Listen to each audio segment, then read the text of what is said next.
Hai semuanya, pernah gak sih kalian bingung kapan harus menggunakan bahasa baku dan kapan enggak? Nah, di video kali ini aku bakal membahas kenapa pentingnya menggunakan bahasa baku, terutama di dunia akademik. Simak terus ya videonya.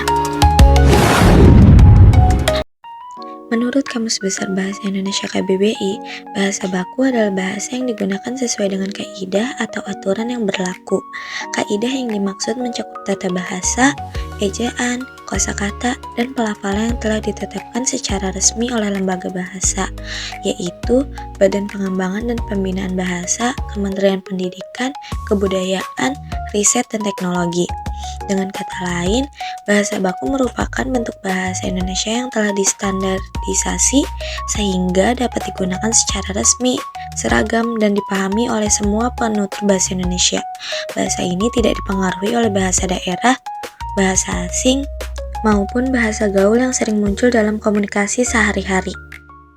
Bahasa baku adalah bahasa yang digunakan dengan kaidah ejaan dan tata bahasa yang benar. Nah, biasanya digunakan di surat resmi, saat presentasi, dan karya tulis ilmiah.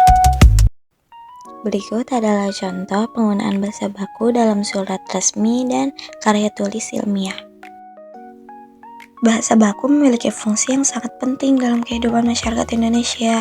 Fungsi utamanya adalah sebagai alat komunikasi resmi yang digunakan dalam situasi formal seperti di dunia pendidikan, pemerintahan, media massa, dan surat menyurat.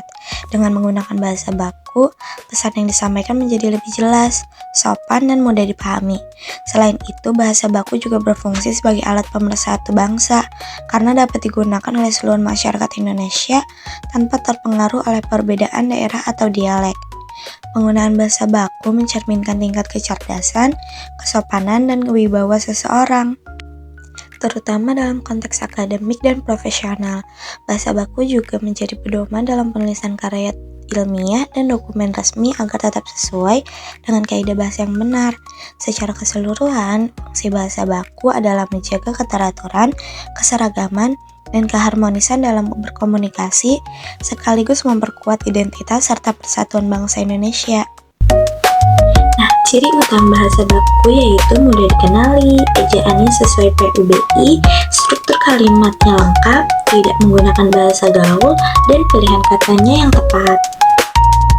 Misalnya nih, di kiri aku bilang gak usah khawatir. Nah, di kanan aku bilang tidak usah khawatir. Nah, terdengar lebih sopan dan profesional yang kanan kan? Menggunakan bahasa baku menunjukkan kalau kita berpikir logis dan menghargai pendengar.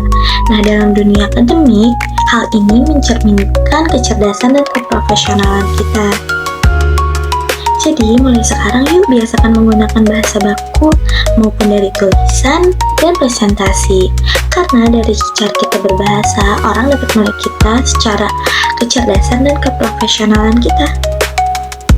Terima kasih sudah menonton. Jangan lupa menggunakan bahasa baik dan benar ya.